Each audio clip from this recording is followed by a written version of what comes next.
para o senhor mesmo pontuar, porque o que a gente escuta muitos falando é essa questão da indulgência, né? Que não entendem o que é ou o porquê dessas indulgências existirem, né? Então, gostaria que o senhor pontuasse o que é e a importância delas, porque a gente já falou um pouco, né, sobre os atos, né, que a gente tem que ter para consegui-las, né? Se confessar, rezar pelo padre, mas contextualizar as indulgências dentro da Igreja Católica, né? Como é que a gente pode entender e fazer essa galera entender a importância das indulgências? Né? Isso, perfeito. Então, aí, mais uma vez, se o nascimento do ano jubilar está na história do povo de Deus, eu diria, para a gente entender o caminho das indulgências, a gente precisa ir na igreja primitiva, na igreja nos primeiros séculos, não é? Porque, eu não diria nem na primitiva, mas nos primeiros séculos ali, não é? Com a organização dos sacramentos. O que acontecia? A penitência, como é que acontecia? Quando a gente ia confessar, chegava o pecador na igreja antiga e ele ia em busca do padre, né? Ele ia em busca do padre. Então, ele dizia, eu quero me confessar. Ok. Então, o padre estava a confissão daquela criatura, não é? Identificava o pecado e ali o segundo ponto. O primeiro ponto é a confissão. É ele assumir que ele é pecador. Esse é meu pecado. E aí o padre diria a ele, tudo bem, então agora você vai receber esta penitência. Você recebeu uma penitência. E aí, dependendo do pecado, se era mais cabeludo ou menos, aí o padre dava a penitência, por exemplo, de um mês, de um ano, dependendo do pecado, da gravidade do pecado. E aquela criatura, ela ia fazer a penitência. Então, veja que a penitência era algo que acompanhava a gente no cotidiano, né? Tá fazendo penitência? Tô. A gente não tem esse costume de dizer, né? Menino, tá fazendo o que aí de joelho esse tempo todo? Tá pagando penitência? Tá em pé aí? Porque senta, tá pagando penitência, né? A gente diz assim, né? Por quê? Porque, obviamente, o tema da penitência estava ligado também a tempo. A tempo. Então, quando acabava aquele tempo da penitência que o padre deu, aí a pessoa voltava, tendo cumprido a penitência, recebia o perdão dos pecados. Né? Recebia o perdão dos pecados. Então, veja, eu me acusei, recebi a penitência, cumpri a penitência, e agora eu volto para receber o perdão. Hoje é o contrário, um pouquinho o contrário. Hoje tem um inverso, né? Porque hoje é tudo mais rápido, né? Hoje é tudo tipo fast food.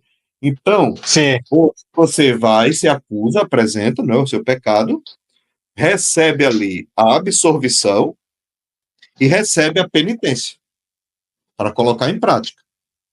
Certo? Pronto. Então, a penitência pode ser mais duradoura e pode ser coisa mais rápida. Depende também da gravidade do pecado. Né? Sim. E é muito importante o cumprimento da penitência para que aquele perdão ele seja, de fato, autêntico. Isso vai depender também, mais uma vez eu digo, da conversão do coração. Que desejo eu trago, de fato, dentro de mim? Porque tem gente hoje também, por exemplo, que confessa todo instante. Todo instante. Sim.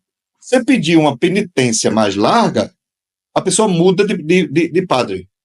Entendeu? Outro padre, que vai pedir ela para rezar uma Ave Maria, um Pai Nosso. Então, veja, às vezes a pessoa ela não quer a penitência, ela não quer cumprir a mudança de vida, ela quer a verdadeiramente. Mágica. Então, ela quer a mágica daquele sacramento.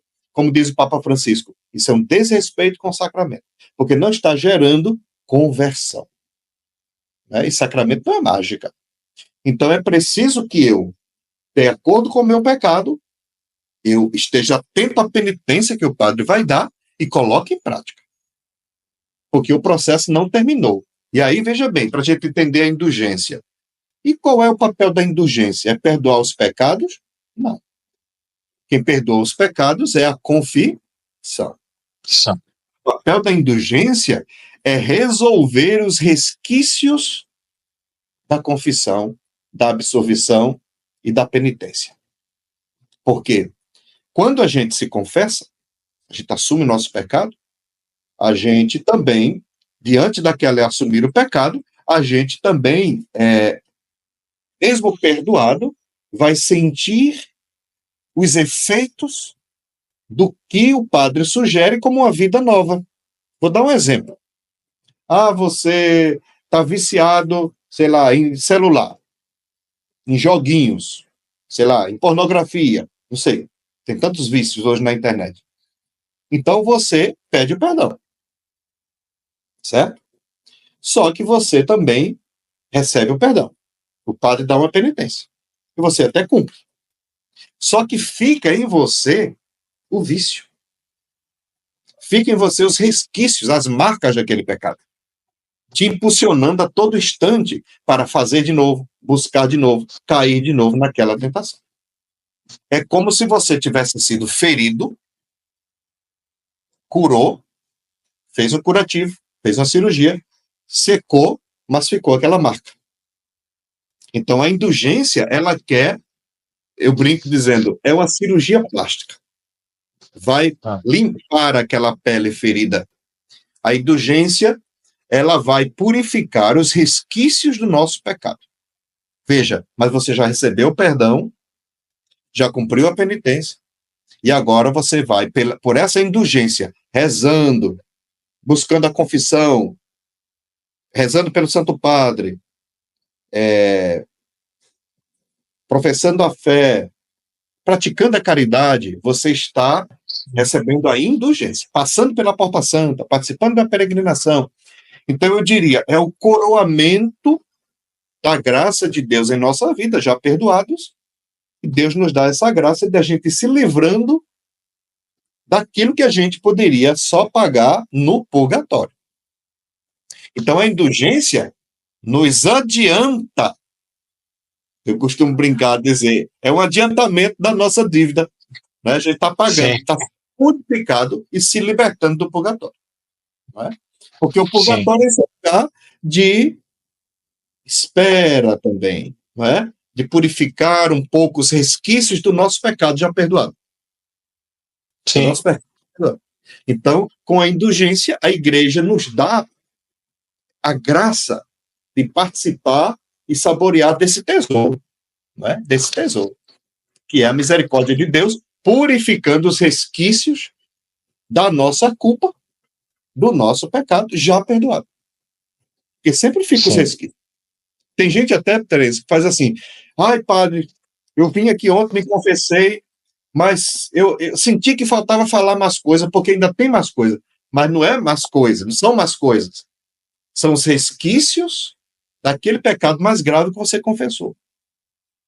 Porque um pecado sempre traz outro. Sim. Uma desordem traz outras desordens. Os afetos desordenados te põem em contato com muitos vícios. Né? Então, para você se livrar de tudo isso, haja penitência e haja indulgência. Né? Por isso a importância de quando ter a indulgência ou quando o bispo institui, com permissão do Papa, por conta de uma festa jubilar da diocese ou na paróquia, ele pode instituir. E a gente tem essa graça. Então, veja, de fato, precisamos compreender que só há ano jubilar, ano santo para mim, se eu me arrependo, se eu cumpro a penitência, e se eu quero sentir os efeitos dessa indulgência, eu preciso, de fato, voltar o meu coração para Deus, para mais oração, para mais caridade, para mais penitência, para mais meditação. O Santo Padre vai dizer a importância da oração e da meditação da palavra de Deus. Então, deu para entender como a coisa funciona? Deu para entender, sim. Porque no purgatório, esses resquícios desses vícios a gente vai sanando, né? Porque no purgatório a gente já está salvo, né? Só ainda não está totalmente purificado para ir para o céu. Então é como se a gente... E eu já li algumas coisas de São Padre Pio, que fala sobre o purgatório, então é um lugar que, apesar de nós já estarmos salvos, tem ali um sofrimento que a gente, pelas indulgências, né, dos anos jubilares, que a gente pode não passar por eles lá, né? A gente antecipa de uma forma mais branda, digamos. Né? Essa palavra sofrimento, né, é bom, é bem colocada, porque não tem coisa pior do que você confessar o seu pecado, ser perdoado, sim, cumprir a penitência e sentir ainda que existe resquícios daquele pecado, te ferindo, te machucando, não é? Então isso é um sofrimento. Não existe seguimento a Jesus sem abraçar a cruz. Não existe conversão sem purificação, sem... Eu costumo brincar com os jovens, né? Eu digo sempre, olha, o purgatório é aquele lugar em que a gente vai passar a roupa de festa, não é? Porque a gente já tem o bilhete de entrada, o convite, a gente tem a roupa de festa, mas está amassada ainda um pouco. Então vamos passar, e passar roupa. Passar roupa é horrível, né? Então a gente está passando a roupa bonitinha para entrar na festa, entendeu? Então, eu diria que é esse tempo aí de preparar para a gente participar dessa festa plenamente, do jeito que deve estar, com as suas vestes brancas, não é, límpidas, que são as vestes do nosso batismo. Então, é um pouco isso. A indulgência é essa antecipação, esse gozo do apagar das nossas penas, né? Tirar o nosso sofrimento. Sim. Pronto. Muito bem colocado. É importante dizer que uma coisa não substitui outra, né? Tipo assim, uma coisa é a confissão, que você pode buscar quando desejar, quando sentir de fato o desejo de conversão. Outra coisa é a indulgência, que é uma purificação maior daquele que já confessou, que busca a confissão, não é? Que está arrependido e que vai ser purificado. Então, a indulgência, eu diria, é esse processo. Não é só passar na porta. Eu sou convicto de que tem uma graça de Deus atuando em minha vida. Por isso eu preciso rezar, meditar, estudar, praticar a caridade, renovar minha esperança e alegria. Então, veja, é de fato um ano santo. É um ano santo. Eu tenho esse ano todo para agilizar, para cuidar. Então, não é um passo de mágica. Eu já passei na Porta Santa, que bom, participei da missa, comunguei, pronto. Não, calma. Se não há esse abraçar a cruz, assumir suas fragilidades, a labilidade mesmo da nossa fragilidade, não existe conversão. Sim, muito bem. E dentro disso tudo, né, aproveitando a sua espiritualidade naciana, né, que o senhor bem colocou aí, eu que para contextualizar o pessoal que está assistindo, aqui em Teresina, eu participo do Geração Aleluia, da missão Geração Aleluia, que o padre Laércio, né, vindo convidado também pela pessoa do Denis, que é o nosso fundador, já teve partilhas com a gente, né, nos apresentou os exercícios espirituais, né, de Santo Inácio de Loyola, que é um dos nossos baluartes, né, então a gente na missão diariamente também vive um pouco dessa espiritualidade, né, no dia a dia, e aí eu gostaria que o senhor contextualizasse, né, fizesse essa comunhão, né, da espiritualidade naciana, jesuíta, né, dessa espiritualidade jesuíta, com esse ano jubilar, como é que elas se comungam, né, e qual mensagem, né, nós podemos deixar, como o senhor falou no início, né, para esse mundo que está tão conturbado, né, como a espiritualidade naciana ajuda a gente viver esse ano jubilar. Então, o ano naciano, ou melhor, o ano jubilar, ele é para ordenar a vida da gente, para santificar a nossa vida. Como é que a gente santifica? Ordenando a vida. Se há algo desordenado fora do lugar, vamos organizar. Vamos dar nome aos bois. Vamos pôr as pessoas no seu devido lugar. Ou os meus afetos. Não é? Então é muito importante isso. Por quê? Porque como que eu faço isso? Se não com a oração, com o silêncio, com os sacramentos, com o retiro, com formação. Então, a espiritualidade naciana e o ano jubilar, não só a espiritualidade naciana, se casam profundamente. Porque é um convite à santidade. Como diria Santo Inácio, é mais do que saber, é saborear o que Deus tem para nos dar. Deus está aí nos dando a oportunidade, com as portas santas, com as igrejas, com os sacramentos, com a oração, de abrirmos a nossa vida, a porta da nossa vida, a uma percepção diferente. Uma vida de conversão, de sacramento, abre a percepção as coisas distintas. Eu vejo o mundo de um modo diferente. Eu vejo as pessoas, a criação, Deus, de um modo diferente. Por quê? Porque o meu olhar da fé está atento. Os meus afetos estão despertos. Meus sentidos estão despertos, acordados para a realidade mais profunda da vida.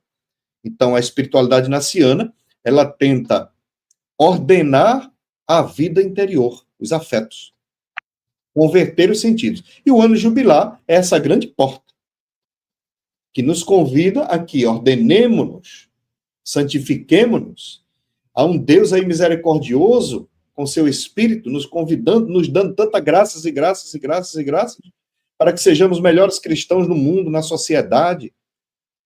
Então, é a junção da oportunidade da oração nos fazermos pessoas melhores. Então, o ano jubilar e a espiritualidade naciana estão um para o outro. Por quê? Porque eu diria, qualquer espiritualidade quer a santificação do homem e da mulher. Sim. Né? A conversão, que foi o que aconteceu com Santo Inácio. Quando ele desperta para uma vida nova, a primeira fase da vida dele foi para uma vida de penitência. Eu estou preocupado com a minha condenação, com a minha salvação. Mas ele tem um momento de êxtase, de iluminação profunda, quando ele percebe que precisa colocar a vida a serviço para transformar o mundo, a igreja e a sociedade. Então, aí ele vai mudar o rumo da vida dele, já convertido, ele vai agora em busca de outros mares, de outras pessoas, de evangelizar para trazer as pessoas para Cristo também, para a igreja, né? Então, eu acho que passa um pouco por aí. É um casamento bonito que nos convida a um olhar diferenciado para a sociedade de hoje, para construir homens e mulheres mais fraternos, mais justos, mais humanos, mais humildes, né?